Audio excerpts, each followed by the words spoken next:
Good evening. I hope everybody had a restful, enjoyable weekend.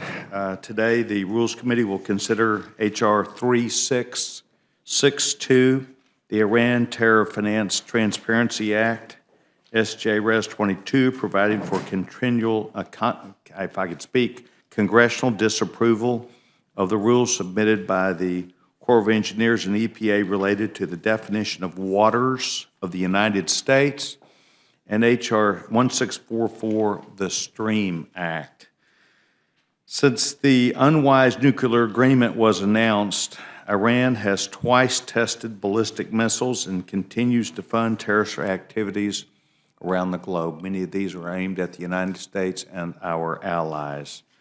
The President promised the American people and Congress that the United States would continue to sanction Iran on any efforts that they made to support terrorism. The Iran Terror Finance Transparency Act simply requires the President to certify that those receiving sanctions relief under the nuclear deal are not involved in Iran's support of such terrorist activities or quest for ballistic missiles or the tests therein. The committee would also consider legislation addressing dangerous and unprecedented rules being published by the Obama administration in its final year.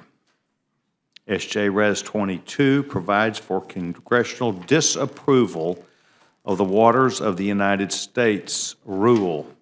The resolution has already passed the Senate on a bipartisan basis, and I look forward to addressing this executive overreach now that it is here in the House. H.R. 1644 would address the flawed rulemaking process governing the interaction between surface, mining, operation, and streams. This legislation amends the Surface Mining Control and Reclamation Act of 1977 to ensure more transparency in the development of environmental regulations. I want to thank my dear friend, the Chairman, Ed Royce, for being here today. Mr. Chairman, I know you normally come in late from California. Thank you for taking the early flight. For joining us today, also our friend Congressman Elliot Engel from New York. Without objection, any prepared remarks will be entered at the record, and I welcome, of course, your summary. I think this committee increasingly is hearing more and more and more very complex legislation, and we're interested in hearing that as opposed to political commentary, which over the last few weeks has been occurring. The committee will hear this from me to each of the witnesses that we will have.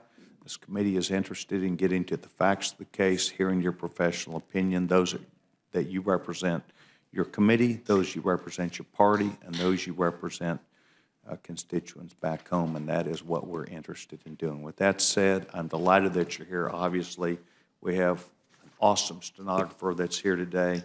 She speaks Texan, and she will be prepared to hear anything you've got to say. But before we get there, I'd like to yield to the ranking member of the committee for any comments he'd like to make. The gentleman's recognized. Thank you, Mr. Chairman. I oppose strongly all three of these bills, and I believe the administration will as well. And so I don't think there's much more for me to say other than to say thanks for yielding, and I welcome our two witnesses. I'll yield back my time. Thank you very much. Here we go. We're going to continue down this pathway to get our job today. Mr. Chairman, we're glad you're here. Without objection, you're now recognized. Thank you, Mr. Chairman. I thank the ranking member. I appreciate your considering this H.R. 3662. This is the Iran Terror Finance Transparency Act. It was authored by Congressman Russell. It was the subject of a Foreign Affairs markup last week. Since the Obama administration completed the Iranian nuclear deal, there has been certain conduct on the part of the Iranian regime, especially with respect to the two missile tests, ICBM tests, that have been very, very troubling. And on top of it, we've also had a missile fired within 1,500 yards of the USS Truman, the aircraft carrier operating in international waters. And then comes also the additional American hostage that was taken some weeks ago in Iran. So we're in a situation now where in a few weeks, Iran will cash in on $100 billion plus in sanctions relief from the nuclear agreement. All of this comes with no pushback in terms of what's happening on that ICBM program. And that's our concern. Indeed, reported U.S. sanctions on Iran's missile network, for those of you that followed the discussion, that was just shelved. The administration advanced it and then stepped back. And I know this is of considerable bipartisan concern as well, that we've got to come up with some kind of response. And the bottom line is it was not supposed to be this way. The administration told us that a nuclear deal would not let up the pressure on Iran's support for either a ballistic missile program, which is in question here, or for terrorism. And this agreement was only going to remove the nuclear-related sanctions that brought Iran to the negotiating table, but other sanctions would be untouched. Now, that is what Secretary Kerry told us in the committee about this agreement, and it's also what the President said when it was signed. So this legislation holds to those commitments from our perspective. Before sanctions on a particular person or institution can be lifted, the President must certify that they have not done business with a terrorist organization or supported Iran's ballistic missile or conventional weapons program. So I think the key examples here that I would just give is that we now understand that some of those set for sanctions relief, like Iran's bank Melli, will be given a pass for backing ballistic missile development and backing terrorism. When the Treasury Department sanctioned that bank in 2007, it noted that the institution had provided banking services to the Iranian Revolutionary Guard Corps and to the Quds Force. Now, the Quds Force is in charge of political assassinations outside of Iran. As we all know, the IRGC has committed acts of terrorism, gross human rights violations, certainly the missile tests that we just saw. And then when you have Bank SEPA, which would be the other Iran's, well, that's the largest bank in Iran.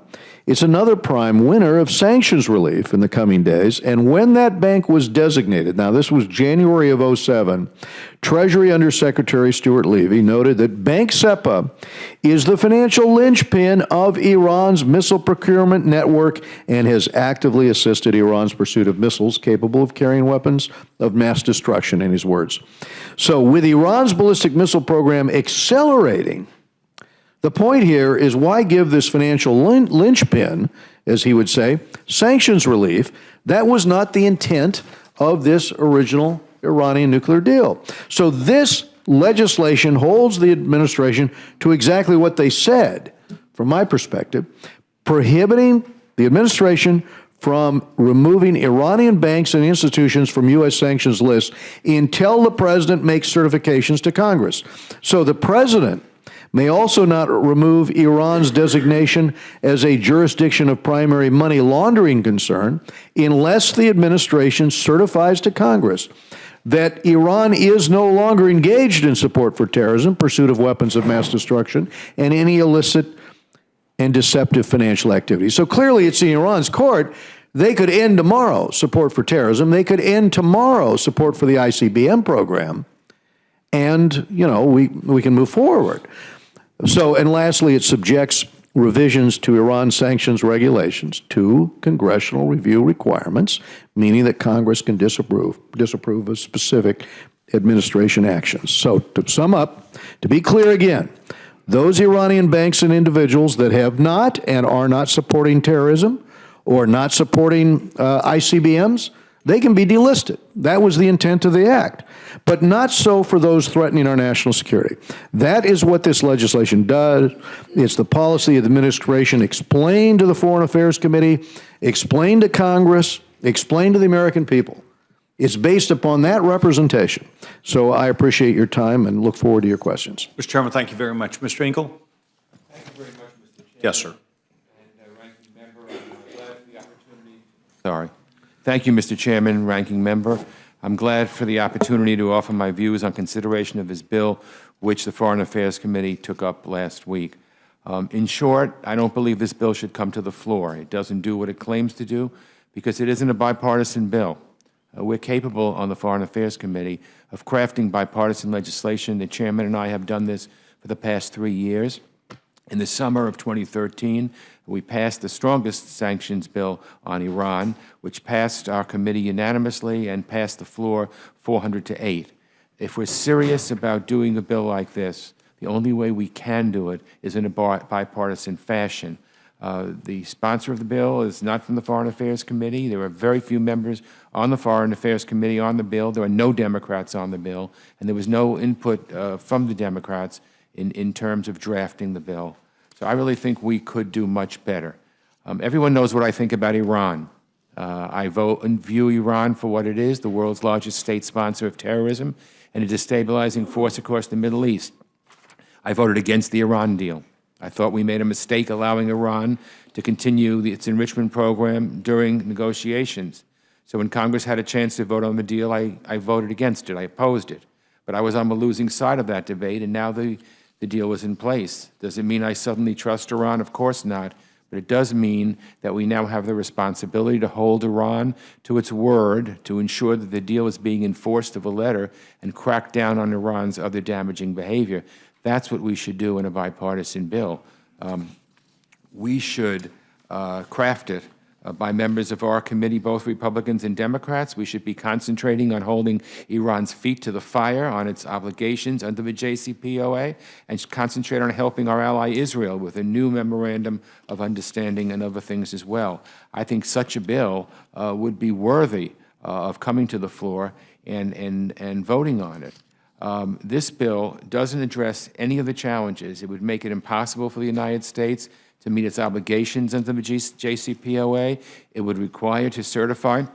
There are flaws in the bill, drafting flaws, that individuals and companies coming off the sanctions list have never engaged in sanctionable activity. So, for example, if we put a bank on the sanctions list a few years ago for funneling resources to Iran's nuclear program, that bank could come off only if on the sanctions list only if the President certified to Congress that it had never before funneled resources to support Iran's WMD programs.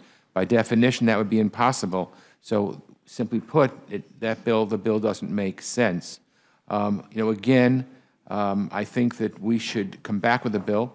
I hope the chairman and I can sit down in the future and come back with a bill that will do, a bipartisan bill that will do everything that this bill purports to do but doesn't really do.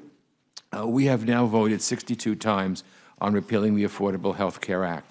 This is now the second time we voted to sabotage an agreement that I didn't like but was made and a decision was made. I don't want to vote on this 62 times like the Affordable Care Act. We should be working together to craft a bill that does what it should do, hold Iran's feet to the fire, help our ally Israel, and make sure that the United States puts its money where its mouth is. We can reimpose sanctions on Iran and make it very difficult for them because of their support of terrorism and all the other destabilizing things that they do. So I don't believe this bill should come to the floor, and I hope that we can then pick up the pieces and put together a bill that can come to the floor, that will pass, that the President will sign, and isn't just used for political purposes, but will really do something that's positive. Thank you, Mr. Chairman. Mr. Elliott, thank you very much.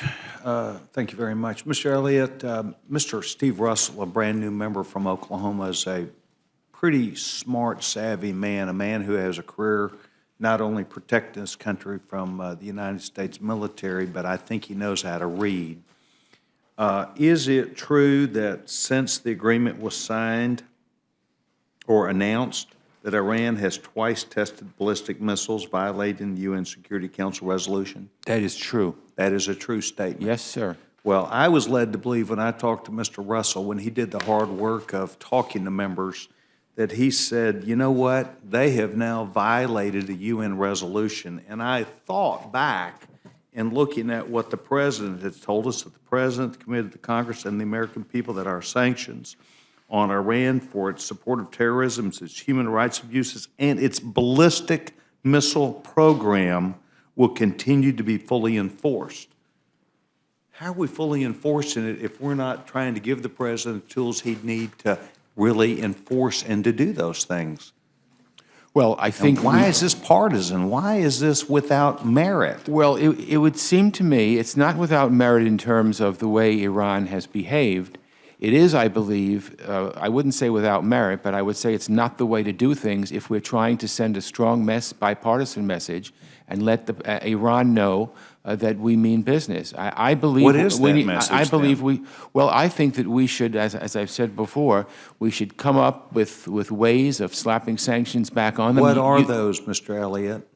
Slapping sanctions on Iran for its support of terrorism, slapping sanctions on Iran for all the things that it does. The problem is with the That's what we're trying to do. Well, but you're not really doing it in this bill. There are a lot of drafting problems, and it's not done. And I really believe, Mr. Chairman, that politics should stop at the water's edge when it comes to foreign affairs. It should be bipartisan. This is an attempt to embarrass the president. Once again, we had a bill like this about 2 months ago or 3 months ago. This is another attempt. I don't want to go down the same path that we've done the Affordable Health Care Act, where we've made the point 62 times. I think that is just partisanship, and that's not what we should be doing here. Well, I'm a proud co-sponsor. Mrs. Fox? Thank you, Mr. Chairman. I appreciate both of my colleagues for being here today. Congressman Engel knows that I have a lot of affection for him. Uh-oh. And Are you setting me up? no, I'm not setting you up. And I very much appreciate the work of Congressman Royce on the issue of foreign affairs. I don't have any questions that I need to ask, but I will say, Mr. Chairman, that I have asked the staff,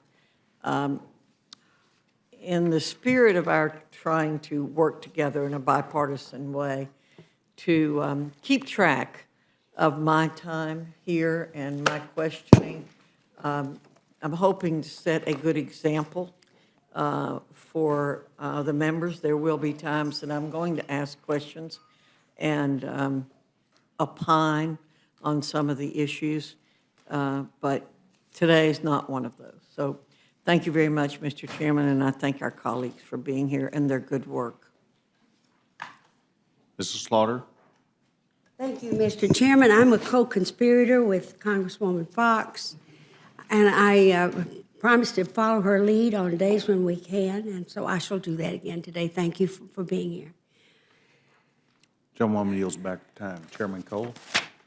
Well, that's a pretty strong precedent, so who am I to break that?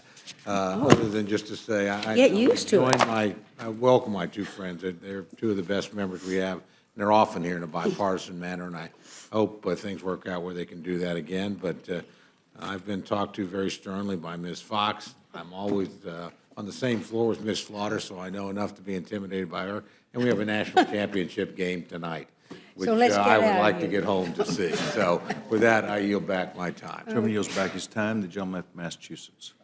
Thank you, Mr. Chairman. I'm going to be handling this rule tomorrow, so I'll have more than enough time to speak tomorrow. And as I indicated in the beginning, I oppose this bill, but I have great respect for the chairman of the Foreign Affairs Committee and obviously the ranking member as well, so I'll yield back my time. Thank you very much. Gentleman yields back his time. Gentleman from Georgia. Am I really at the Rules Committee? Thank you, Mr. Chairman. I just had one question for Mr. Engel. Understanding that there are no Democrats on the bill, understanding that you said you'd hope that we would come back to do a bill that does everything that this bill purports to do, recognizes that the chairman's goals, it appears you support the chairman's goals. Do we need additional legislation to solve this problem, or do we just need the president to be willing to enforce the regulations that are already, the sanctions that are already available to him? Well, I would hope that, because this bill is not going to become law, I would hope that at a given point, sooner rather than later, Chairman Royce and I can sit down and craft a bill that will do what the sponsors of this bill want to do, but will do it in a way where we can all join and speak with a united voice. We've done that on the Foreign Affairs Committee for the past 3 years. We've passed a lot of things that are good. Today, we were just on the floor passing bipartisan legislation sanctioning North Korea, and that's the kind of thing I think we should be doing here, and I think we will.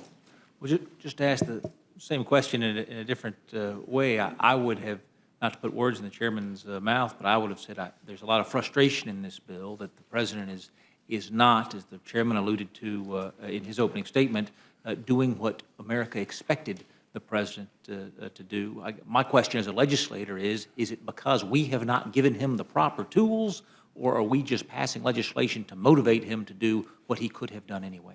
Well, I think we're passing legislation to try to embarrass him rather than try to come forth with something that can be signed into law and would be positive in terms of holding Iran's feet to the fire. I believe we can do that. I believe we all want to see the same thing. We don't trust Iran. I don't trust Iran. But I think the way to go about it is not to, again, go down the same line that we've done with the Affordable Care Act, pass the same thing 62 times. I don't think that does anything. I think we should put our heads together, come out with a bipartisan bill. This bill was not drafted with any Democratic input.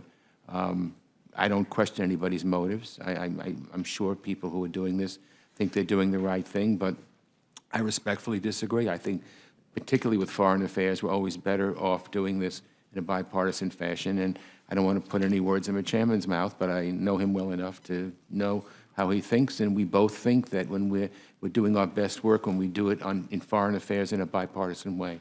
I thank the ranking member, and I thank the chairman for his leadership, not just on this bill, but on so many issues across the Congress. I yield back. Gentleman yields back his time. Gentleman from Florida, you seek time. Gentleman does not seek time. Gentleman from Colorado, you seek time. Gentleman does not seek time. The gentleman from Louisville, Texas, Dr. Burgess. Mr. Chairman, thank you. And I guess just a question then for the chairman and ranking member. This is a bill that was introduced October 1 of 2015. And the criticism then is that the gentleman who introduced the bill did not work in a bipartisan fashion with the committee. Does the committee have a product that we should be considering? Is there something that is moving through the committee that should have our attention that would function in place of this legislation? We have mainly produced bipartisan legislation on this committee. That's my preference. It's the preference of the ranking member, I know. However, different members understandably have different views on dealing with Iran. The majority of the House opposed the Iran deal. Now, that was bipartisan and included many Democrats. Others supported the deal. I know the author of this bill did reach out to many Democratic offices seeking support. We sought input from the majority, and we held an open markup. I wish this was bipartisan, but Congress can't sit by as Iran ramps up its missile program with no response from the administration. So we can't wait around and let that go unanswered. I'm confident the House will pass this legislation this week, but we will have other Iran legislation this Congress. And my intention is to reach out to Mr. Engel to work together on that legislation. And I feel quite certain that we will be revisiting this issue. Well, Mr. Chairman, just those of us who aren't on the Foreign Affairs Committee depend upon the committee to do the work. And I mean, I'm a co-sponsor of this bill. I think this is the right bill at the right time. I'm supportive of this bill. It just seems unfortunate that for whatever reason, whether they be political or otherwise, that consensus could not have been reached at the committee level to bring it to us. But, Mr. Burgess, Congress, again, can't sit by as Iran has fired 2 ICBMs and continues to ramp that up. And we don't have a response from the administration. And on that basis, we can't let it go unanswered. Well, So and again, we need to move reclaiming my time, forward. I am a co-sponsor of this Yes, product, yeah. and I believe this product is reasonable and a reasonable product for us to put forward. Again, it's a shame that for whatever reason, it couldn't have been more bipartisan as it came out of the committee. Thank you, Mr. Chairman. I'll yield back. Thank you very much. Does any other member seek time? Seeing none, I want to thank both of you for taking time to not only join us this afternoon, but also for your professionalism of addressing the issue. I want to thank you both very much.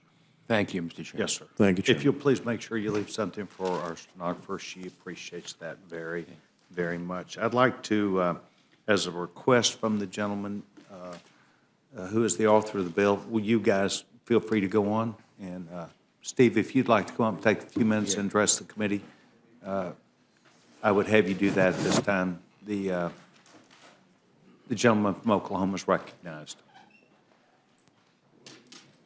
Thank you, Mr. Chairman. Yes, sir. And thank you for the opportunity to come before this committee.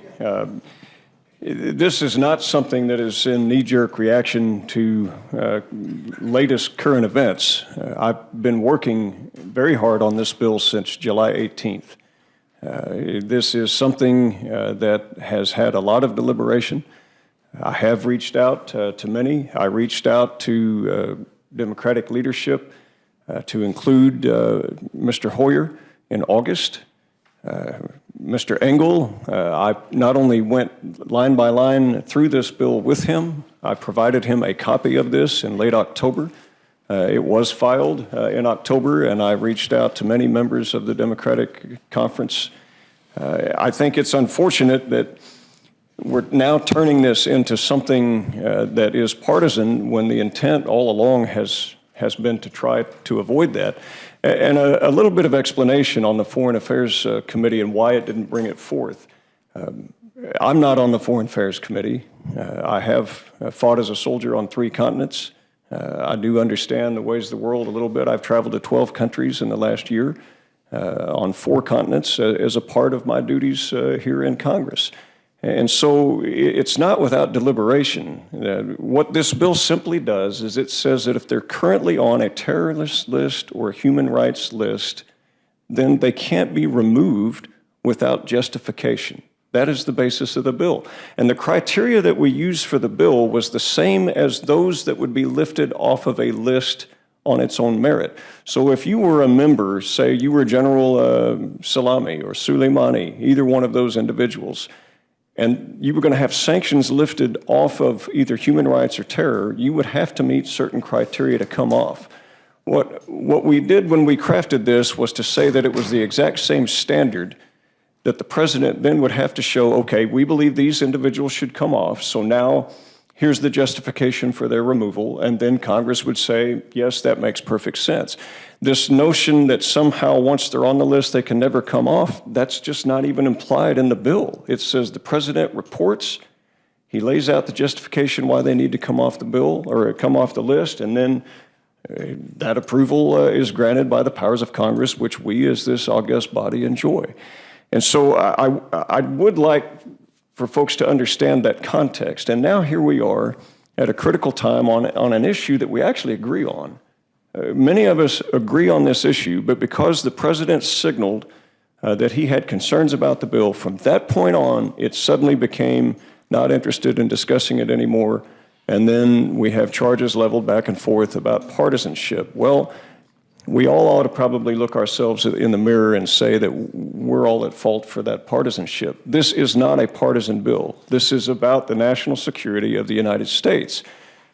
We have identified out of the hundreds of people that are on the joint agreement in Annex 2, there's about 70 characters that are on there and entities that are already on the terror and human rights violation list. This was not a missile bill to react to political missiles.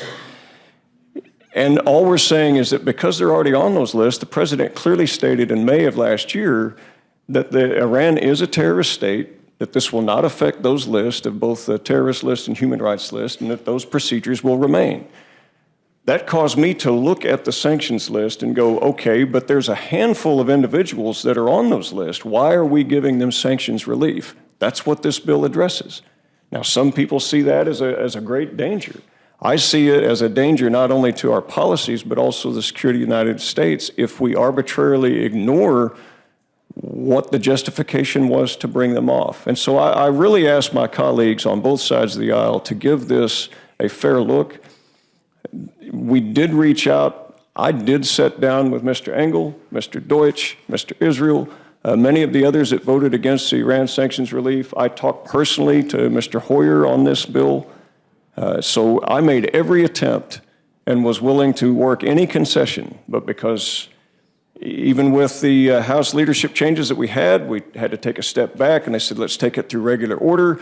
Let's take it through Foreign Affairs. I wasn't on Foreign Affairs, so here we sit at this hour on why the timing is where it is. Please understand that context. It has nothing to do with an Obamacare-like missile or vehicle to shoot across the bow at some 11th hour to try to shake the trees politically. You've not seen me on the news media making some political stunt out of this issue, nor will you. I take national security very serious, Mr. Chairman, and I do appreciate the time that you've allowed me to speak to the bill, and I hope that we'll have all members' support. Thank you very much. Chairman Cole? Thank you again. I'm going to hold my remarks other than just say it's a great pleasure for me to have my friend and my colleague from Oklahoma who's served this country so well in uniform, and I think continues to serve it with great distinction here. And I do want to stress a point that he made. I know this is something he believes in, I think rightly, very deeply, and there's not been an effort to partisanize this. It's an effort to respond. You know, sometimes up here, for political reasons, people stick their heads in the sand on both sides of the aisle. I mean, I think we've done this, in my view, when it comes to authorization for the use of military force, which I think the president deserves, and still pushing my party on. But I think our friends, and I think the administration in particular, runs the danger of doing this again. And we know there's dangerous violations of ICBM agreements at the UN. We know there are people that are getting sanctions relief that are directly involved in terrorist activity. And we ought to do something about it. We ought to say something about it. And I would hope as we progress going forward that my friends on the other side will take up my friend's offer, which I know is made quite sincerely in good faith, to make this a bipartisan effort. We've done that where Israel's concerned on many occasions. We ought to do it here. We have a very dangerous enemy engaged in very dangerous activity, and I think they're drawing the wrong signals from our failure to make strong statements and to call attention to these situations. I want to thank my friend for doing it. I know he'll continue to do it in a thoughtful and bipartisan way, and we'll work through this, and we will get there, because I do think Democrats and Republicans have essentially the same view on this in this Congress in a very strong bipartisan sense, and I thank my friend for trying to make that statement and make it in the right way. With that, Mr. Chairman, I yield back. Thank you very much, Mrs. Slaughter. I don't have any questions, but I surely want to thank the gentleman for his service. You said you had fought in 3 continents, I believe. We're very grateful to you. Thank you for that. Yes, ma'am. The gentleman was a member of the United States Army, as I recall, colonel in the United States Army, and his service to this great nation is appreciated. And thank you for acknowledging that. Judge Hastings, do you seek time? Mr. Post, do you seek time? Thank you very much. Does any other Republican seek time for the gentleman, our witness? Mr. Russell, thank you very much for taking time to be with us today. The chair would now call up the next group that would be here, the Committee on Transportation, the gentleman from Ohio, Mr. Gibbs. And I do not see any other colleague that would join you, so the gentleman's recognized. Thank you very much for being here. Thank you, Mr. Chairman, and thank you for taking this up. This is a resolution coming over from the Senate. It's a Congressional Review Act dealing with waters of the United States. And I'm going to digress a little bit of what happened. Back in 1972, the Congress passed the Clean Water Act. And the intent of the Clean Water Act was to be a partnership between the federal government and the states, where the states would implement and enforce it under the guidance of the federal government. And there's been some Supreme Court decisions, the Rapanos and the Swank decisions, that really kind of really kind of make it unclear. And so what's happened, the stakeholders, the regulated community just want some clarity. But when Congress passed the Clean Water Act in 1972, they had put the word navigable in there. And so it's kind of been unclear, what's navigable. A boat can go down it, a canoe. So this administration has proposed a rule that goes way beyond what I think the intent of Congress was back in 1972, and even during what the Supreme Court decisions. So what happened was the EPA and the Army Corps of Engineers undertook a rulemaking process to bring that clarity, but it really went wrong from the start. So what's happened? We had numerous hearings in the Transportation Infrastructure Committee. They went forward with this rule, and this rule, I would argue, that was even worse than what they were proposing, the final rule. Over 32, at least 32 states have filed a lawsuit. We've heard from hundreds of counties and stakeholders about the problem of the substantive comments. 70% were opposed to the rule. And to make things even worse, during the rulemaking process, the comment period, the General Accounting Office came out with their investigation and said that the EPA broke the law. They used social media to skew the comments, and they essentially attempted to bias the comments, which I think really tears apart the integrity of the comment period. The purpose of the comment period in a rulemaking process is to hear from the stakeholders, the farmers, developers, states, communities, and develop a rule that's common sense, that works. And they're out there with the EPA was out there on an agenda that skewed that, and the GAO said they broke the law. And so what we're saying is this rule needs to be revoked, and they need to start over in the process, and in a joint fashion specifically do that. This proposed rule that they're moving forward on is a power grab from states, and some people will say to you, well, water needs to be regulated. Nobody's arguing that. And the state's water under the Clean Water Act that wasn't, quote, navigable in most people's minds is being regulated by the states. And we've come a long ways in addressing point source and non-point source pollution. Not to say there's still not challenges out there, but all this rule does is create a situation where the Army Corps of Engineers and the EPA will have to get more permits from the Corps, and it adds costs. And I would argue that it doesn't do anything to improve protecting water quality in the United States. If anything, it could actually make us go backwards, because you layer on so much red tape and bureaucracy, people at some point that want to do the right thing would just throw their hands up in the air and say, hey, we're not going to do what we might have done. We're just going to do what we need to get by and not address it. So I think the important points to remember is that this rule, the process was the law was broken. And we also know that during the process, or towards the end of the process, through the Freedom of Information Act, there was correspondences from the EPA, from the Army Corps of Engineers to the EPA, asking questions and concern about what the EPA was doing in the rulemaking process. And that came from the Army Corps of Engineers, top general, who was in charge of the rule, or working with the rule with the EPA. And so, what this resolution does from the Senate, it just says it stops the rule and tells to go back and rework this, and a rule that can bring clarity to our stakeholders out there and make sure that the intent of the Clean Water Act is followed. So if you have to address any of your questions. Thank you very much. Mr. Gibbs, is this saying that the Corps of Engineers within 1,500 feet of any other water in a floodplain, and saying that they could put a permitting process into place? Is that the essence of this? That's part of it. It's kind of comprehensive, but I guess an analogy to look at wetlands, what's happening in wetlands, and I call it mission creep, what they've done in wetlands. But this really opens the door, because in their rule they redefine tributaries to really open it up, and then they have a connectivity rule. So if your neighbor is declared waters of the United States, you're automatically declared that too. And so there is some 1,500 feet was one of them. I think it was from a shoreline, if I recall.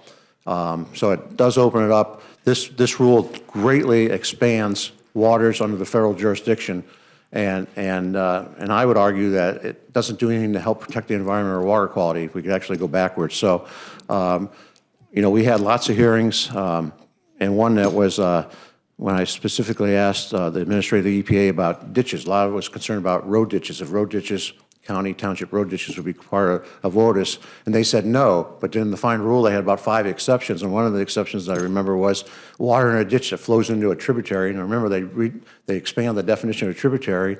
It would be considered that ditch should be ORDIS. Now, think about that. I mean, I don't know if there's a ditch in the United States, there's water in it, doesn't eventually flow into a navigable water.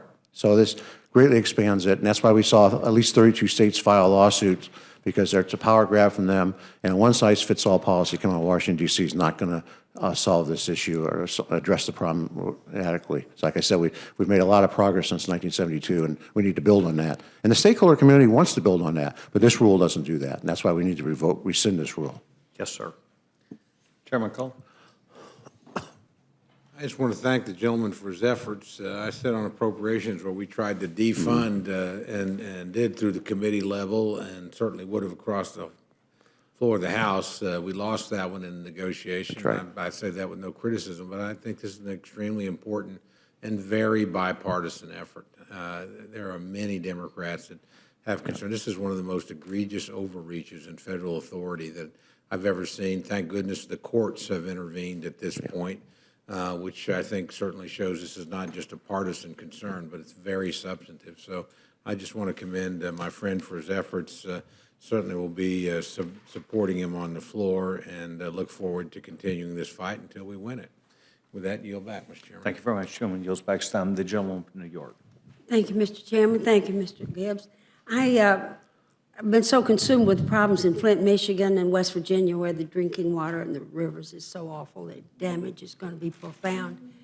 I'm not sure, I could not support this bill, and I ask unanimous consent to put the administration's statement in the record. Thank you. And yield back. Yes, ma'am. Is that this one that you just put in, this Stream Act? No, we haven't. I did not see that one, so I'm sorry. I do not have that one is my point. So, oh, we only got the one. We have not received that yet. We are now in receipt of that. Thank you very much. I'm sorry I had not seen that. I did mean that you would. The President were presented with this. As Senior Advisor recommended, he would veto the bill. Thank you very much. We'll include that without objection into the record. Thank you very much. City Republican Sikh time. The gentleman from Louisville, Texas, Dr. Burgess. Mr. Chairman, this is an important issue, but in the interest of time, I prepared a statement that I would like to insert in the record. Without objection, we'll enter that into the record. Thank you very much. Seeing no member of the committee that seeks time, questions with you.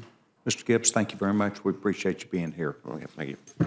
The chair would now call up the third group that would be here with us, H.R. 1644, the Stream Act. I know the gentleman, Mr. Mooney, is here, and the gentleman, Mr. Lowenthal, I have not seen, but I'm aware that he would expect to be here. So, Mr. Mooney, welcome to the Rules Committee. We're delighted that you're here.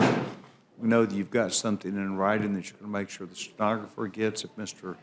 Lowenthal shows up, we'll welcome him. The gentleman's recognized. Thank you, Mr. Chairman and members of the committee, Ranking Member Slaughter.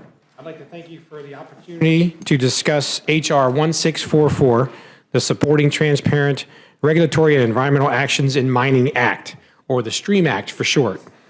Mr. Bill Johnson of Ohio and Congressman Doug Lamborn of Colorado and I introduced this bill to provide transparency and clarity to the rulemaking process at the Office of Surface Mining to address the ongoing rewrite of the stream buffer zone rule and to protect jobs in communities across America.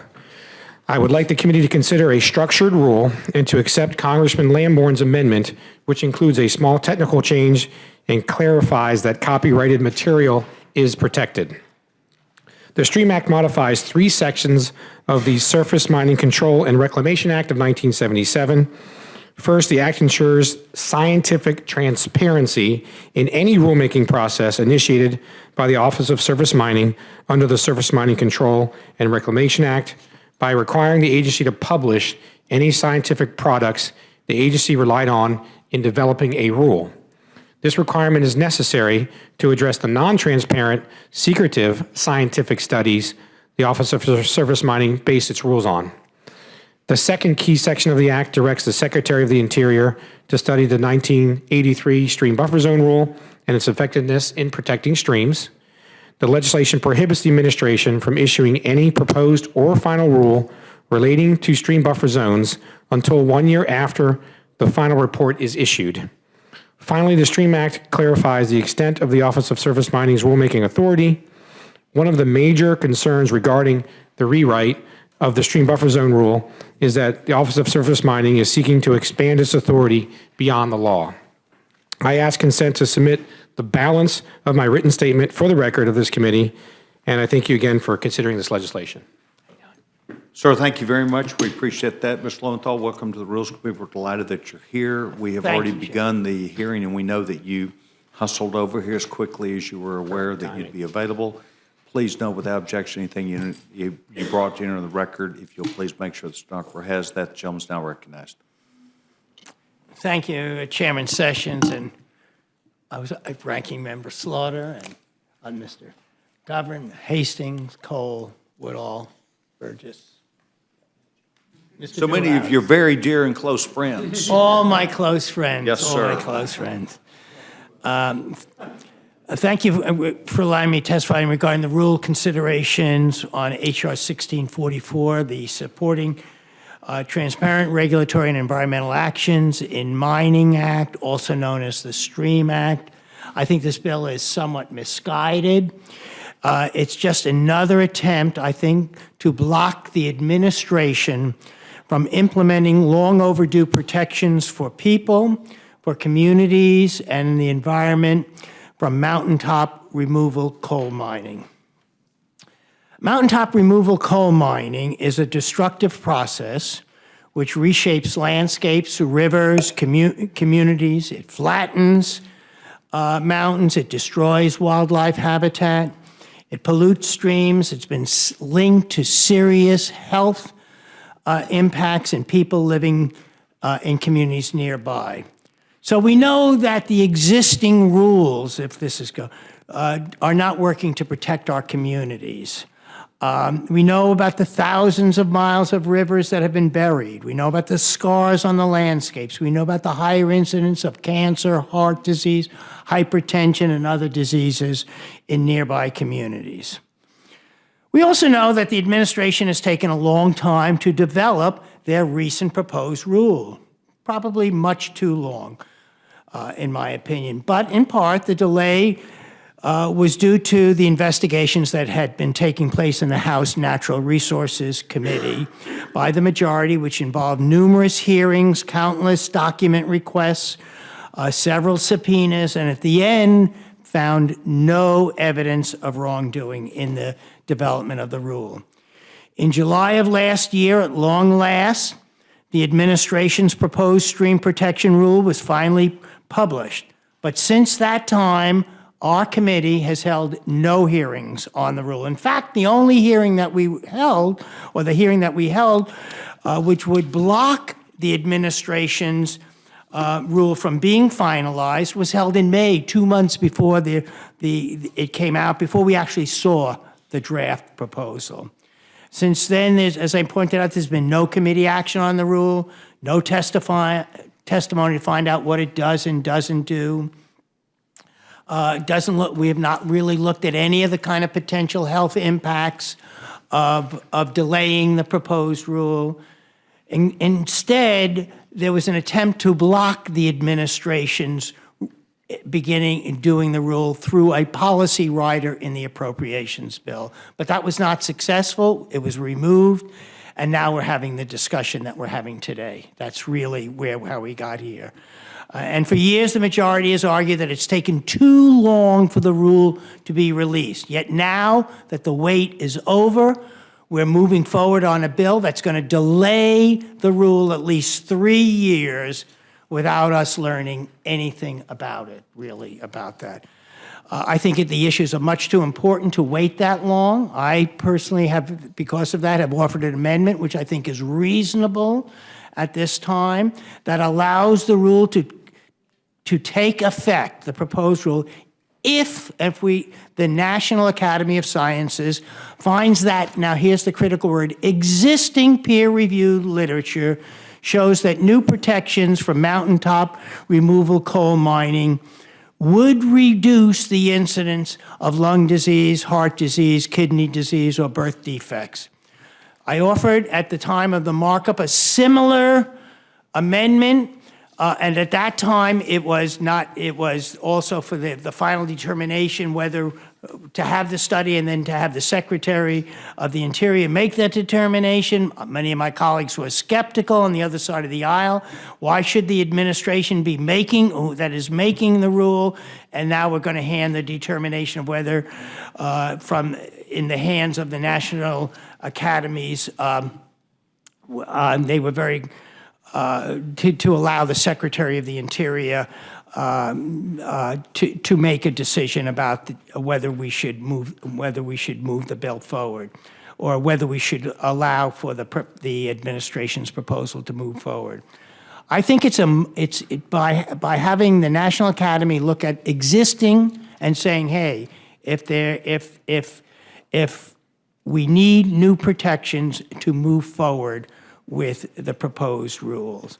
I think that rather than requiring a full study into the existing regulations, as the STREAM Act does, my amendment just allows the National Academies to perform a quicker review of existing peer-reviewed scientific research and make a determination. I ask for you to make this amendment in order. I also ask for favorable consideration of the other Democratic amendments, including the one offered by Mr. Cartwright to provide funding for communities that have been negatively impacted by coal mining, one from Ms. Sewell to take into account long-term health impacts, one from Mr. Kildee on water quality, and one from Ranking Member Grijalva that would strike Section 3 completely. I'm also asking for favorable consideration on these amendments. Thank you for your consideration of these amendments, and I yield back. Mr. Lowenthal, thank you very much. Mr. Mooney, is there an impact on employment in this region at the impact of this decision? Absolutely. Thank you for that question. The proposed rule will destroy up to 77,000 coal mining jobs nationwide, including 52,000 in the Appalachian region. In my home state of West Virginia, it's tens of thousands. Many jobs have already been destroyed, and these are good-paying jobs for people working in the coal mines. It helps people provide health care for their families, frankly, and food on the table. We're just saying go back to 1983 rule that's there. I'd like to point out that in just last year, 186 Democrats voted in support of an amendment to return to 1983 regulations. So that's what we want to do, go back to that and be able to continue to mine coal and provide these good jobs and health and safety as we have in the past. Thank you very much. Mr. Cole? I just want to thank the gentleman for his good work. Look forward to supporting it when it reaches the floor. With that, I yield back. Thank you very much. Mrs. Slaughter?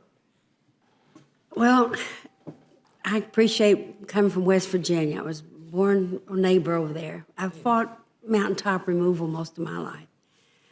And I think the idea of health and safety and coal mining are so distant from each other. I see no in any way that health and safety is a big issue for coal mining. We've lost too many miners to think that. Too many die of black lung much too soon. I appreciate that it makes it easier. It really isn't mining. You're just blowing off the top of the mountain and getting the coal out. But the environmental degradation and the health problems there have been so bad that John Yarmouth and I have been carrying bills here forever. We'll never get them to the floor to try to stop it. And most of those poor mountain folk tell us that we're about all we've got. I want you to join me as a West Virginian. We were just talking a while ago about drinking water out of the rivers, what trouble that you're having. Surely there's a better way that we can come to some agreement on this.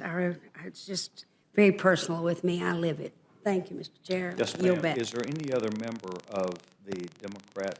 Yes. The gentleman from Florida seek time. Thank you very much, The Mr. gentleman's Chairman. recognized. Mr. Chairman, I ask unanimous consent to include in the record a letter of the Union of Concerned Scientists, and with your permission, I'd Yes, like sir. to lift one paragraph from it. Yes, sir. It's over the signature of Dr. Andrew Rosenberg, who is the director of the Center for Science and Democracy of Union of Concerned Scientists. He said, "The real goal is to impose a sweeping moratorium on all regulations related to stream buffer zones or for the time it takes the National Academy of Sciences to complete the comprehensive study, plus another year for review. Since the bill anticipates funding for the NAS in both 16 and 17, interior regulations would be blocked for at least 3 years. If the study is never funded, though, the rules would be indefinitely delayed." And he recommends opposition, and his organization represents opposition to Representative Mooney's amendment. Without objection, that will be entered in the record. Thank you very much. Mr. Polis, do you seek time? No, thank you, Mr. Chairman. Thank you very much. Does any other member of the committee seek time? The gentleman from Georgia is recognized. Mr. Chairman, this part of the country used to be represented aggressively by Democrats. I don't believe that one party cares more about people than the other, but there's been a lot of talk. There's been a lot of talk in this particular hearing. In fact, the ranking member referenced her concern for the folks, the people of West Virginia, just before you came to the table. I don't doubt that for a moment. I will stipulate that there may be some people in this town who care more, to use Mr. Lowenthal's words, who care as much about protecting the people, the communities, and the environment of West Virginia as you do. There may be some people in this town who care as much as you do. My question to you, Mr. Mooney, is there anyone in this town who cares more than you do about the people, the communities, and the environment of West Virginia? Absolutely not. Absolutely not. And in our state, this is a very bipartisan issue. Our Democrat governor and legislature care just as much for every coal miner and every person in our state that relies on those jobs and the energy that the coal produces. So nobody cares more, and I appreciate your suggestion. I know that we will disagree about mountaintop mining. We will disagree about the use of coal in America's energy independence. We will disagree about a lot of those policy issues. But I agree with you. I think when it comes to jobs and when it comes to protecting people and families, those are bipartisan issues that represent who we are. I thank you for bringing this bill. I yield back, Mr. Chairman. Thank you very much. Gentleman, Dr. Burgess. Thank you, Mr. Chairman. Mr. Mooney, thank you for being here today. I don't know that we've seen you in the Rules Committee before today, so welcome to the Rules Committee now that you know where we are. Don't make yourself so scarce. We look forward to hearing from you on this and many other issues in the future. Thank you, Mr. Chairman. Thank you very much. That goes without saying, Mr. Mooney. We're delighted that you're here. Mr. Lowenthal speaks to you too, but I know you've been here before, so we'll get you. I'm delighted to be here, too. Well, we'll still, you did well enough to get invited back. Is there other member that seeks time? I want to thank both of you. If you'll please remember to leave whatever you've got for our stenographer, we appreciate it. This now, Chairman wanted to ask if there's any other member that seeks time on any of these three bills. Mr. Chairman? Gentleman's recognized. I have 2 letters to submit to the record, Mr. Chair, without objection. One is from the hunters and anglers in strong opposition to Senate Joint Resolution 22. We have many people who enjoy the use of our waters in Colorado, a major source of tourism. They're in strong support of the rule and against this legislation, and I do have a letter from them to submit. Objection. And I have an additional letter that is signed by many organizations, including the Alliance for Great Lakes, American Rivers, and many, many others, also supporting the clean water efforts of the administration and opposing the Senate Joint Resolution 22 that I'd like to submit to the record. Thank you very much. And I yield back. Thank you very much. Is there any other member that seeks time? Seeing none, the committee is now going to have to wait for the paperwork to be done, and so we are going to see if Mr. Halpern has it now. The gentleman does appear to have it. Thank you. We put a rush on as best we could. We'll give members an opportunity to receive the paperwork.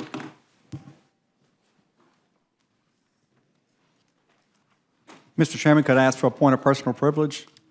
Yes, sir. Yes, sir. While we're getting that out, I have a sad announcement to make, and that is that this is the last meeting of my rules associate, Laura Hobbs, who's been with me since I've been on the committee, because she is leaving my office this Friday. Y'all have seen her here with me. She's a lot better to look at than I am, I get that. But I'm losing her this week, and she's rendered really great service to me and I think to the committee. And I just wanted to acknowledge that and ask you to extend our committee's best wishes to her as she goes off in her new life in Montgomery, Alabama. Thank you. Laura, congratulations. Way to go.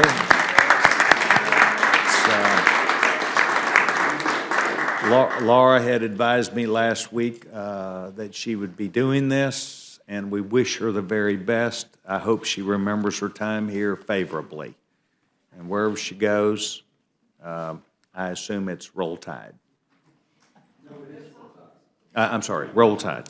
The chair will now be in receipt of a motion from the gentlewoman from North Carolina. Mr. Chairman, I move the committee grant H.R. 1644, the STREAM Act, a structured rule. The rule provides 1 hour of general debate equally divided and controlled by the chair and ranking minority member of the Committee on Natural Resources. The rule waives all points of order against consideration of the bill. The rule makes an order as original text for the purpose of amendment. The amendment in the nature of a substitute recommended by the Committee on Natural Resources, now printed in the bill, provides that it shall be considered as read. The rule waives all points of order against the amendment in the nature of a substitute. The rule makes in order only those further amendments printed in the Rules Committee report. Each such amendment may be offered only in the order printed in the report, may be offered only by a member designated in the report, shall be considered as read, shall be debatable for the time specified in the report, equally divided and controlled by the proponent and an opponent, shall not be subject to amendment, shall not be subject to a demand for division of the question. The rule waives all points of order against the amendments printed in the report. The rule provides 1 motion to recommit with or without instructions. Section 2 of the rule provides for consideration S.J.Res 22, providing for congressional disapproval under Chapter 8 of Title 5, United States Code, of the rule submitted by the Corps of Engineers and the Environmental Protection Agency relating to the definition of waters of the U.S. under the Federal Water Pollution Control Act under a closed rule. The rule provides 1 hour of debate equally divided and controlled by the chair and ranking minority member of the Committee on Transportation and Infrastructure. The rule waives all points of order against consideration of the joint resolution. The rule provides that the joint resolution shall be considered as read. The rule waives all points of order against provisions in the joint resolution. The rule provides 1 motion to recommit. Section 3 of the rule provides for consideration of H.R. 3662, the Iran Terror Finance Transparency Act, under a closed rule. The rule provides 1 hour of debate equally divided and controlled by the chair and ranking minority member of the Committee on Foreign Affairs. The rule waives all points of order against consideration of the bill. The rule provides that the bill shall be considered as read. The rule waives all points of order against provisions in the bill. The rule provides 1 motion to recommit. Section 4 of the rule provides that on any legislative day during the period from January 14, 2016 through January 22nd, 2016, the journal of the proceedings of the previous day shall be considered as approved, and the chair may at any time declare the House adjourned to meet at a date and time to be announced by the chair in declaring the adjournment. Finally, Section 5 of the rule provides that the Speaker may appoint members to perform the duties of the chair for the duration of the period addressed by Section 4. Now heard the motion from the gentlewoman from North Carolina. Is there a amendment or discussion to that? Yes, Mr. Chairman. Gentlewoman's recognized. Thank you, Mr. Chairman. I have an amendment to the rule. I move the committee grant H.R. 1644 and H.R. 3662, each an open rule, so that all members have the opportunity to offer amendments to the bills on the floor. Mr. Chairman, I think the underlying issues in these bills are of such magnitude that to allow the elected representatives of all the people of the United States and the House of Representatives to have an opportunity to weigh in on them. So I call for a yes vote. Yes, ma'am. Thank you very much. Discussion. Vote now be on slaughter amendment. Those in favor signify by saying aye. Aye. Those opposed, no. No. Those have it, noes have it.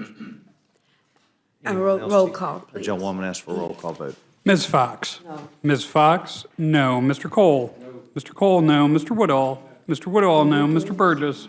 Mr. Burgess, no. Mr. Stivers? Mr. Collins? Mr. Collins, no. Mr. Byrne? Mr. Byrne, no. Mr. Newhouse? Mr. Newhouse, no. Ms. Slaughter? Aye. Ms. Slaughter, aye. Mr. McGovern? Aye. Mr. McGovern, aye. Mr. Hastings? Mr. Hastings, aye. Mr. Polis? Mr. Polis, aye. Mr. Chairman? No. Mr. Chairman, Clerk will no. report the total. 4 yeas, 8 nays. Not agreed to, not agreed to. Further amendment or discussion? Seeing none, the vote now be on the motion from the gentlewoman from North Carolina. Those in favor signify by saying aye.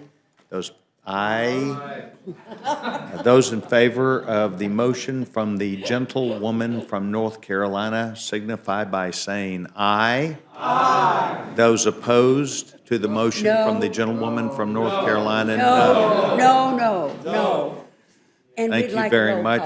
call. The ayes have it. The gentlewoman asked for a roll call vote. Clerk will poll the committee. Ms. Fox? Aye. Ms. Fox, aye. Mr. Cole? Aye. Mr. Cole, aye. Mr. Woodall? Aye. Mr. Woodall, aye. Mr. Burgess?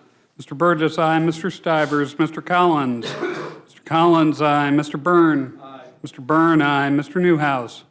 Mr. Newhouse, aye. Ms. Slaughter? No. Ms. Slaughter, no. Mr. McGovern? No. Mr. McGovern, no. Mr. Hastings? Mr. Hastings, no. Mr. Polis? No. Mr. Polis, no. Mr. Chairman? Aye. Mr. Chairman, Clerk will aye. report the total. 8 yeas, 4 nays. Motion is agreed to, as agreed to. The gentleman, Mr. Newhouse, will be handling this for Republicans. And Mr. McGovern will fight manfully for people to be able to drink clean water in the United States. And the gentleman, Mr. McGovern, please be advised that we all recognize that this week that those pesky Republicans will be going on their retreat, and so this appears to be the work of the Rules Committee for the week. I want to thank everybody very much. Please note that it is 6:08. The committee has now completed its work for the week.